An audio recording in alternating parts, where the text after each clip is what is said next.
OPM issued new consumer protections against surprise medical bills, specifically the rules designed to lower healthcare costs, prevent hospitals and doctors from taking advantage of their market power, advance healthcare price transparency, and expand people's ability to dispute claims denied by their health plan. This builds on a rule that was issued in July. Together, these new regulations will ensure that consumers are protected from most surprise bills, that consumers know how much health care will cost before getting care, and that providers, health plans, and issuers have a process to settle payment disputes. Also wanted to just give you a brief 3,000 foot on the week ahead, and we'll have more as the weekend proceeds. Of course, throughout the weekend and next week, the President will continue to make the case for his Build Back Better agenda and the bipartisan infrastructure deal.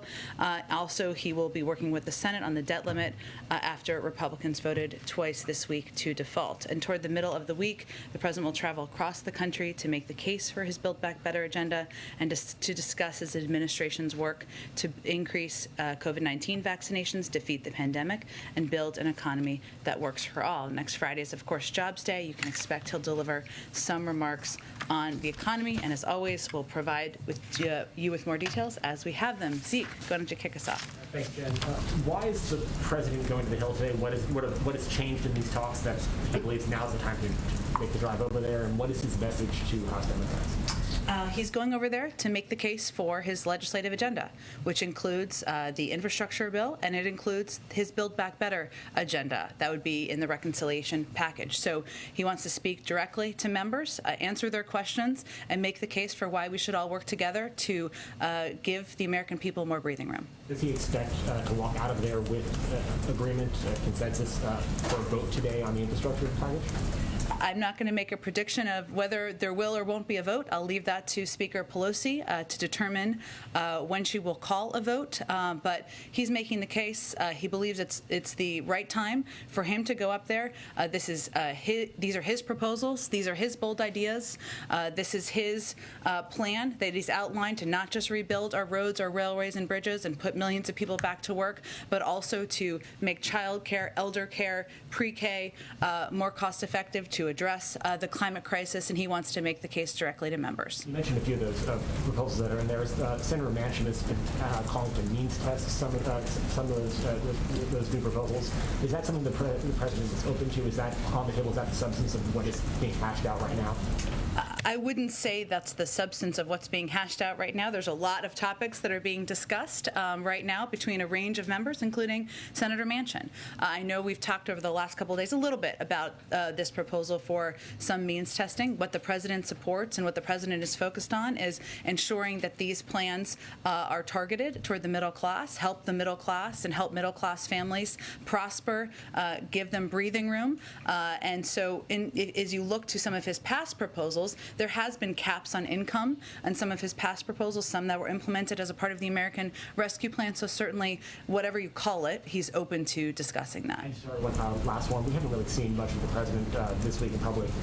Is it possible we'll see him? Will his remarks to the Democratic Conference be open to the press? Will he make remarks? Will he speak to the American people today about the status of these negotiations? Well, he's visiting the Democratic caucus, and as you may know, and as the Speaker's office will confirm for all of you, they make those rules. We don't make those rules, and those are closed press meetings. But obviously, there'll be a press poll with him. In terms of whether he'll address the public or speak to all of you, we'll see. We're quite open, and he will make decisions hour by hour. Go ahead, Jeff. Jen, can you tell us what progress has been made in the last 24 hours or so on these two bills? Well, I can tell you a little bit about what's happened over the last 24 hours. So, and some of you have been watching this closely, but White House officials, including Chief of Staff Ron Klain, Counselor Steve Ricchetti, Domestic Policy Advisor Susan Rice, Legislative Director Louisa Terrell, NEC Director Brian Deese, have been speaking with leadership and members spanning the caucus daily, moderates and progressives, members of the CPC, the Congressional Progressive Caucus, Blue Dogs, New Dems, and problem solvers. They've been on constant contact and on constant phone calls. And also, as you know, many of those officials I just mentioned, Susan Rice, Brian Deese, and Louisa Terrell, were up on the Hill yesterday from about 3 p.m. until midnight last night, meeting with members, discussing with their teams what the path forward looks like. The legislative team has also made now at least 300 calls, or had at least 300 calls or meetings with members, chiefs of staff, staff directors, and legislative directors since September 1st, and our policy teams have also had dozens of meetings directly with members and their teams. I would say over the last 24 hours, you've seen, obviously there's been the pressure of a timeline, which often can make progress, can crystallize for people what's at stake, what we're all trying to do here, which is to make life better for the American people. There have been discussions about what the path forward looks like, productive, constructive discussions, and as we said last night in the statement I put out, we feel we've made some progress. Those discussions have continued today, and they're continuing as we speak. And it was that statement that I was referring to. Is there anything more you can delineate about what that progress is exactly? Well, I think we all know what we're trying to work toward here, right? It's not a state secret. There are a couple of members of the Senate who want to be comfortable with what the Build Back Better package looks like. There are a couple of members of the Progressive Caucus, several members of the Progressive Caucus, however you define it, who want to know there's a path forward on the Build Back Better agenda. What we're working toward is unifying a path to get both of these packages done. As a part of that, and we all knew this from the beginning, compromise is necessary. It's inevitable. Some have come down, some have come up in the numbers and what we're looking at here. That's what the basis of the discussion and some of the basis of progress has been. Just one quick question on North Korea. They've launched another missile. It's their second one this week. White House reaction to that and to Kim Jong-un's offer to open up a direct line with South Korea again? First let me say that in our outreach, as I think I'll start here. We've made specific proposals for discussion with the North Koreans, but have not received a response to date. So in our outreach from the United States, and we remain prepared to discuss the full range of issues. I believe in terms of the recent incidents, missile launches you referred to, we're of course aware of these reports. We're assessing the specific nature of these launch events. I think we've put out statements from the Department of Defense and others in response to them in terms of potential discussions between the North Koreans and the South Koreans. Obviously, we've made our own outreach of potential engagement. I'd have to talk to our team if we have a more specific reaction. Go ahead. Oh, I promise I go to the wire, so go ahead. Okay. Progressives have said they want a Senate vote on the reconciliation before they vote for the infrastructure package, and since that's not happening today, what sort of assurances can you offer progressives? I'm not sure I'm following your question. The progressives want, assurances that the reconciliation package will pass if they also take a vote on the infrastructure package. So what assurances can the White House offer? Well, that's exactly what we're working through. One, we don't know what the vote schedule is or isn't today. We leave that to Speaker Pelosi. As I said yesterday, and I'll just reiterate now, it's 2:50 in the afternoon. There's plenty of hours of time left. It is not a secret. We know exactly what we're trying to accomplish here. Exactly as you've stated is something I've stated many times from this podium. There is a desire and an interest from some members of the Democratic caucus to understand what the path forward looks like on the Build Back Better agenda. A proposal and agenda the president has proposed. That's what they're looking for, an assurance that there's a path forward on that. They feel the keys to that is ensuring that there are enough votes to pass that in the Senate with the support of Senator Manchin and Senator Sinema. That's why the president has been so focused on working with them and having discussions with them about finding a path forward. If there was a deal, you all would know there was a deal. But that's exactly what we've been working toward and working through over the past several days. Go ahead, Kelly. Is this a trust exercise today where the president is going to try to get progressives to trust that perhaps something like a framework short of a full vote should be acceptable? The president is not going there to litigate the legislative path forward. He's going there to make the case for how these two packages can help the American people. He'll, of course, answer questions, and I'm sure that will be a part of the important engagement he has while he's on the Hill. And some Republicans who were working with the president earlier in the process on the $1 trillion package, Mitt Romney among them, says this is profoundly disappointing, and he believes House Democrats have put their party ahead of the needs of the country. How does the president respond to that? I think maybe the time and energy of some of the Republicans in the Senate who voted in a bipartisan fashion to move the infrastructure bill forward should talk to Kevin McCarthy and some of the Republicans in the House who are opposing a bill, opposing a proposal that many of them had expressed support for in the past, because they're either being pressured by special interests or by their own leadership, whatever it may be. So we'd suggest he spend some time talking to them. Go ahead. Jen, our reporting is that the final agreement could come in at around $2 trillion. Is that somewhere the White House is comfortable with? Is that where you're trying to land this? Look, I think I'm not going to negotiate from here, obviously. We know, and we've said from the beginning, that some will have to come up, some will have to come down. And if there was an agreement on what the final looked like, you would all know that.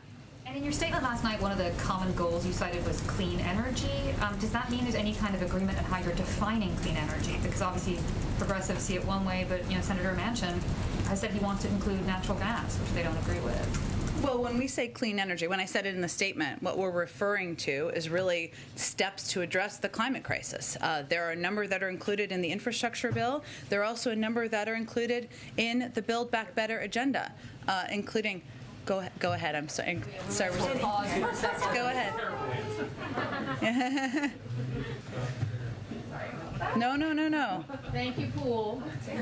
Yes, thank you, Poole. And so what I was referring to there is in the infrastructure bill, it includes a number of key components in our view that will help address the climate crisis: investing in electric vehicles, getting rid of lead pipes, and making sure there are charging stations. There are also key components in the Build Back Better agenda. All of those, in our view, are efforts to move toward a clean energy economy. And really quick, Secretary Yellen said this week she would support eliminating the debt limit entirely. Would President Biden also support a solution that effectively abolishes the debt limit? Our focus right now over the next 17 days or so is plus or minus is getting debt limit raised in the Senate. That's what we're working toward. There's plenty of time after that to discuss what the path forward looks like. Go ahead, Jackie. Thanks, Jen.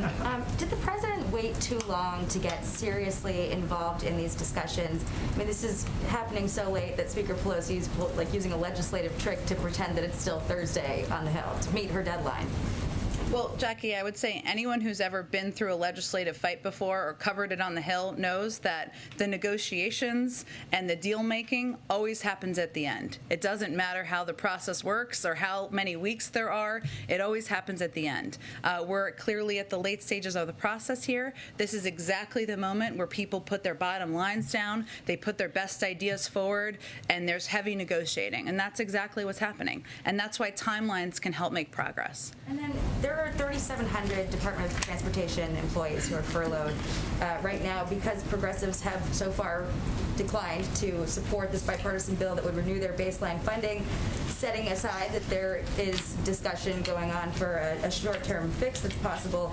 Aren't progressives squarely to blame for the furlough that's happening right now?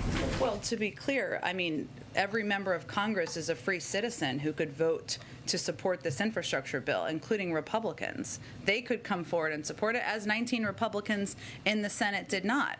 Instead, they have chosen to be influenced by whether it's pharmaceutical companies or other special interests, or just to be strong-armed by their leadership, not to support legislation that many, including members of the Problem Solvers Caucus, suggested they may. So it just requires a majority to support legislation in Congress, and we haven't seen any real courage from the Republican side in the House. In the messaging to progressives about the value of this package, is there any discussion conveying from the White House that if this package is around $2 trillion, that the value of it, the investment of it, is actually higher because of some of the math that can be done? Is that kind of an argument that the White House is making to try to sell this to progressives?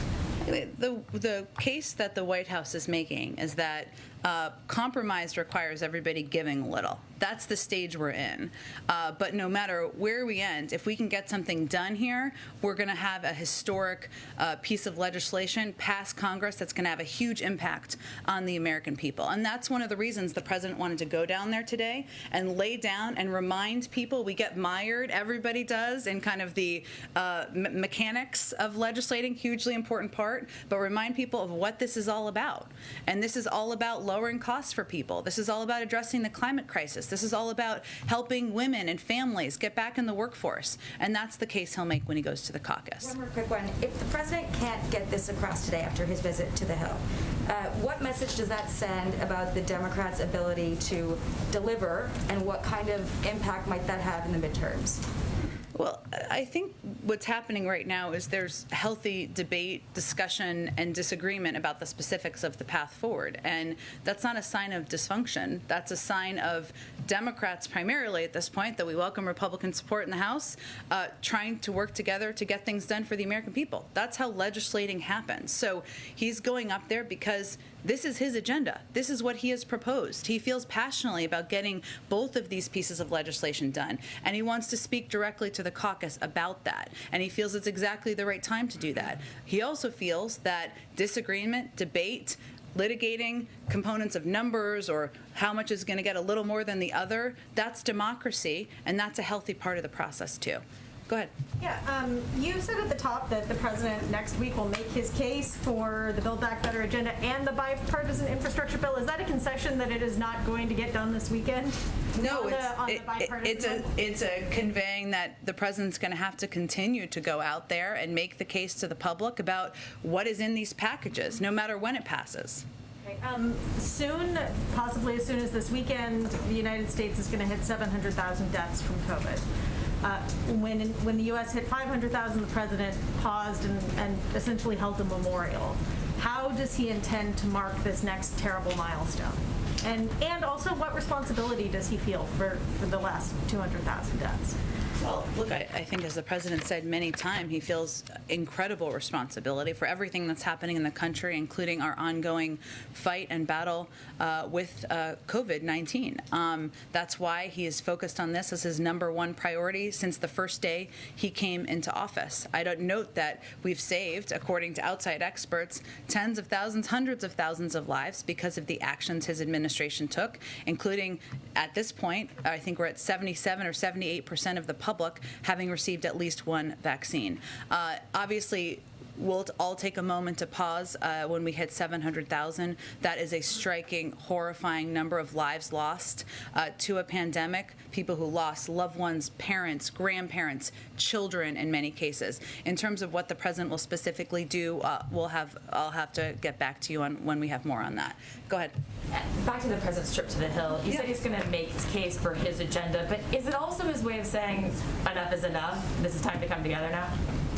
Well, certainly he's going to make the case for why it's important that everybody come together and move forward on both pieces of these legislation so we can deliver for the American people. I don't think the president is going to say enough is enough. That's not really his vernacular, but he feels it's important now to go directly, go to the Hill, go to the Democratic caucus and make his case directly, answer questions, and certainly talk about how we can work together to make the lives of the American people better. It's following up on Kelly's question. There does seem to be a lack of trust. Like you said, progressives are looking for assurances that there's a path forward, that the negotiations are going to continue on the reconciliation bill.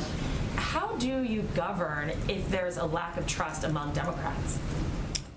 I don't know that I wouldn't put it in those terminology as a lack of trust. I will leave that to members of Congress to describe how they feel about each other. There's a diversity of views and opinions within the Democratic caucus. We know that. We welcome that. That's a healthy part of having a party, a healthy part of having a democracy. What we know is that the president has worked with members of this caucus to get the American Rescue Plan done, to move his agenda forward to this point, and that when we're talking about this stage in the the process, a pivotal stage in the process, where we're litigating details, where we're having debates about key components of two historic bills that will change the lives of millions of people. It's healthy to have discussions. It's healthy to push. It's healthy to be out there advocating for your point of view. And I think there's a misunderstanding of how democracy and policy making works when you suggest otherwise. Not you, but anyone. Just following up again on the climate change stuff, is the president's goal still to end fossil fuel subsidies? That's his goal, yes. Go ahead. Jen, the president spent most of his week doing his negotiating behind the scenes here at the White House, in meetings, on the phone. Today, he's making a very public trip to the halls of Congress. So why the change in tactics? Is this a make or break moment? This is a moment where he feels it's exactly the right time to go to the caucus and make the case for why it's important to work together to get this agenda done. He wants to go back to the substance and talk about how the components of each of these packages will make a difference in people's lives. And he wants to have an engagement and a back and forth in person, which, as you can all note, he's had a lot of people here come to the White House. He loves that in-person engagement, and it's an opportunity to do exactly that. When there will be a vote, when there will be a deal, there's a lot of work going on behind the scenes about that. This is just his own effort to make his case directly to the caucus. Is he trying to send a message by literally meeting members physically where they are? And what message would that be? That's my question. Okay. I think I wasn't sure what you were asking. I think he was in the Senate for 36 years. You know, he is making clear that if they partner together, if we work together, we can get this done for the American people. And going to their caucus meeting, something, by the way, he did in the Senate. It's not unheard of. It's something presidents have done in the past, is a way for him to go and make the case for his agenda. As I said earlier, these are his proposals. This is something he passionately believes in, both pieces of legislation. And so it's absolutely right for him to go to where they are and make the case for both. And one last one.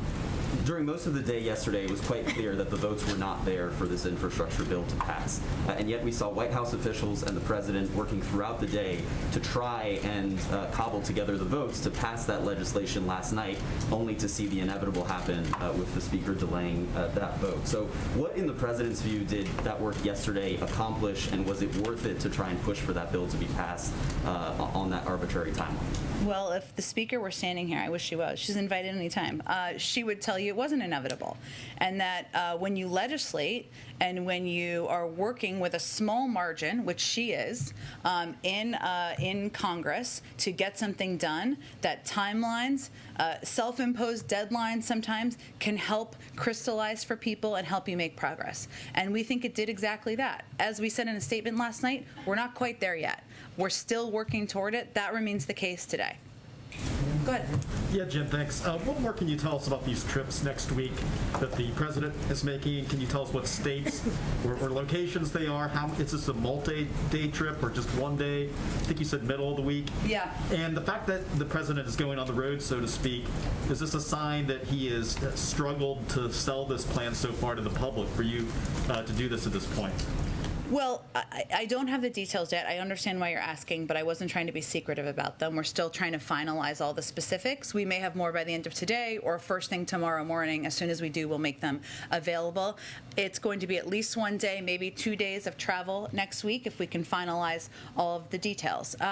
Look, we know that the components of these packages are quite popular, and I went through this the other day with the American people. If you look at the child tax credit, if you look at universal pre-K, if you look at elder care and ensuring that elder care is something that can be cost effective and achievable, being able to cover it for people, and also making sure our roads and our rails and our bridges are rebuilt, also very popular, as is addressing the climate crisis. But he also recognizes that he needs to be out there conveying to the American public why this matters to them, even if they like different components of the package. So this is something he's committed to doing.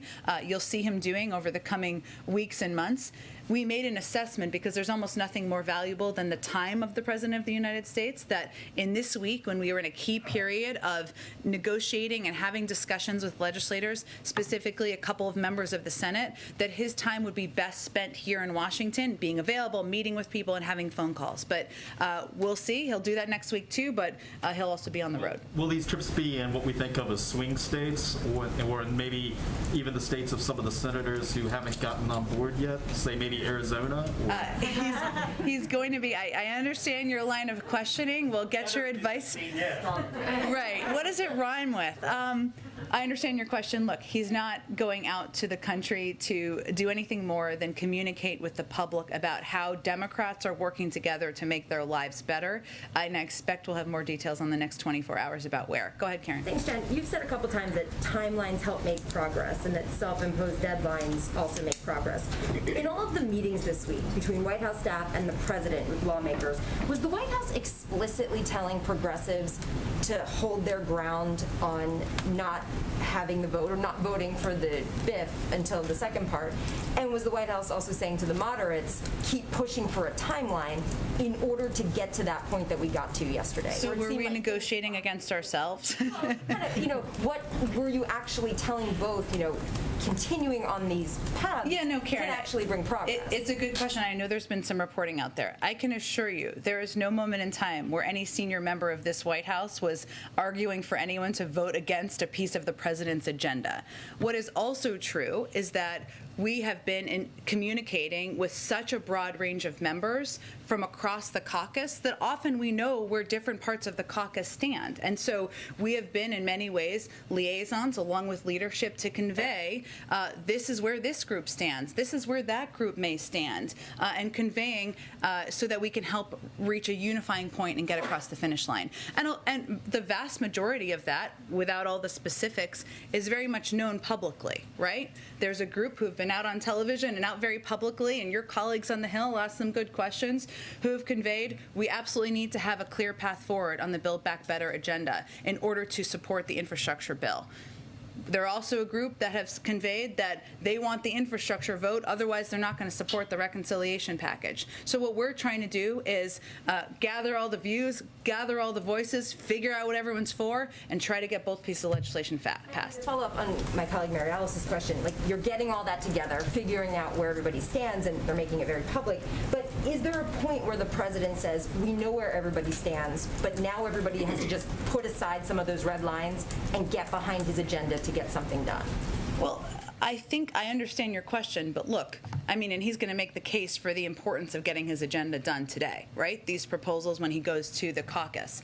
But ultimately, it's a separate branch of government, right? Individual members have a vote. That's how the United States of America was set up.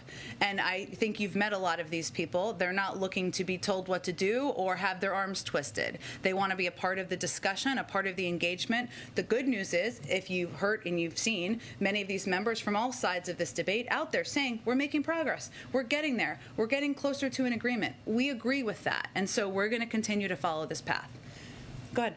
I just wanted to follow up on that question about the White House, being perceived as talking out of both sides of its mouth, for the lack of a better way of saying it. This morning, Ron Klain retweeted a message that was supportive of House progressives who delayed last night's vote on the BIF, saying that that they were putting the Biden agenda on track. And I'm just wondering if you can kind of clarify Ron Klain's sort of seeming support for that track of ideas versus what you've been saying all week, which is that we were trying to get this done. You have caught us. Ron Klain retweeted to send a secret message to the country that we were litigating against ourselves and arguing against our agenda. Come out to the briefing room, sit down with us. All kidding aside, Amy, I know there's been questions about this, which I was sort of touching on before. Look, we believe in the Build Back Better agenda, something that I think everybody would argue the many members of the Progressive Caucus are most excited about, right? About any component of the agenda. I think that Ron Klain, the chief of staff, who I think most people know who he is, was just echoing the fact that there are a lot of good components of that agenda and we should get it done. Sometimes a retweet is nothing more than that, saying the agenda is good. We also know that, as I said earlier, that there's a need to work with members in the Senate to get them to a place where they have a commitment to a clear path forward on this agenda. So no, at no point have we been arguing against or whipping against our own agenda. That would be terrible legislative and strategic strategy. I think everyone can agree. But we do feel strongly, and the president feels very strongly, about getting both pieces of these legislation done. And so he is working for all the people who are excited more about one than the other to get them all excited about both pieces and supporting both pieces. Go ahead. Yeah, thank you, Jen. Senators Manchin and Sinema have been wearing out a path between here and Capitol Hill in the past few days. Yesterday, at least, Senator Manchin was forthright with reporters in saying that his top line is $1.5 trillion, which may have some impact on the breadth and length of the length of the reconciliation bill. Does the president have any idea what Senator Sinema wants out of this? We'll let Senator Sinema speak for herself. But does he have an idea of what she wants? We'll let Senator speak for what she wants. Go ahead. Thanks. You just said no matter where we end, if we can get something done here, we're going to have a historic piece of legislation. Are you slightly moving the goalposts there and maybe cushioning for the result being something that previously would have been thought as a disappointment, but now it's just historic anyway?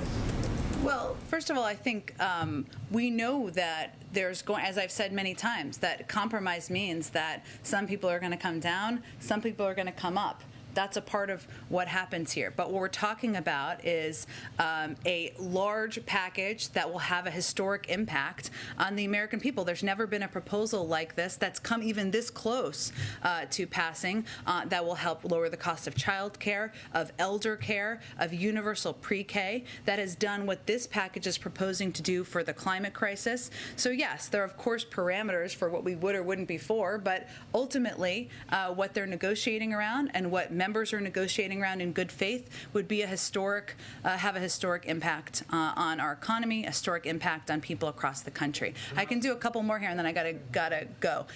Yeah. On a different topic, if you don't mind. The lifting of the travel ban was going to be for early November. Yeah. That's coming up. Is there a date?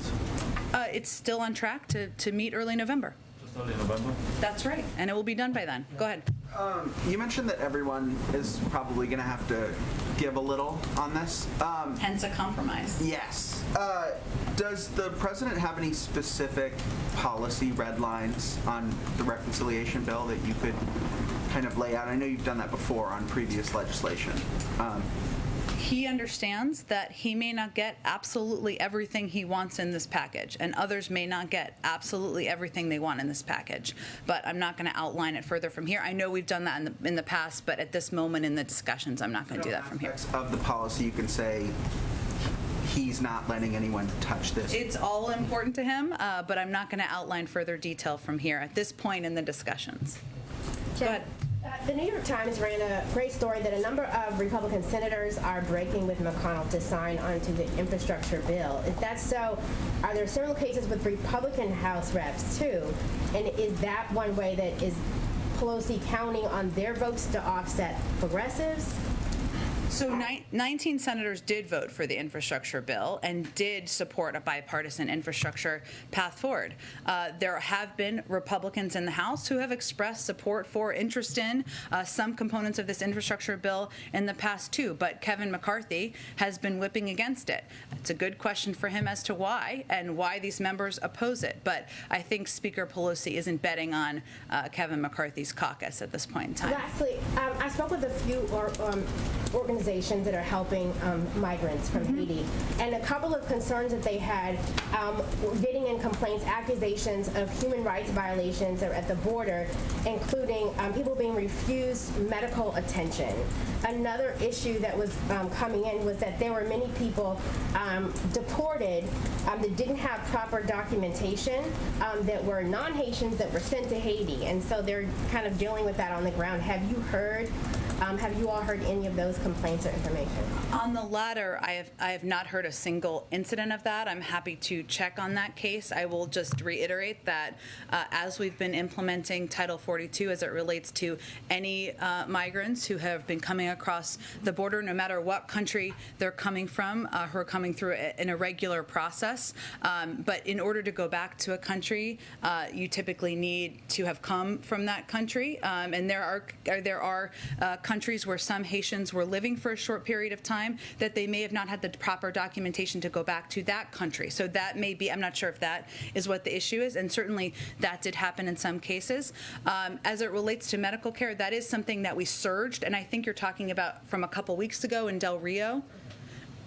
Which there's no longer people under the bridge in Del Rio, but from a couple of weeks ago, we surged a range of resources, including food, medical care, and assistance to make sure that people were getting exactly what they needed. I'd also note that an immediate medical issue is also an exemption for Title 42 and something that we would work to take care of immediately. All right, guys, thank you so much. More, we'll be here. Thank you, everyone.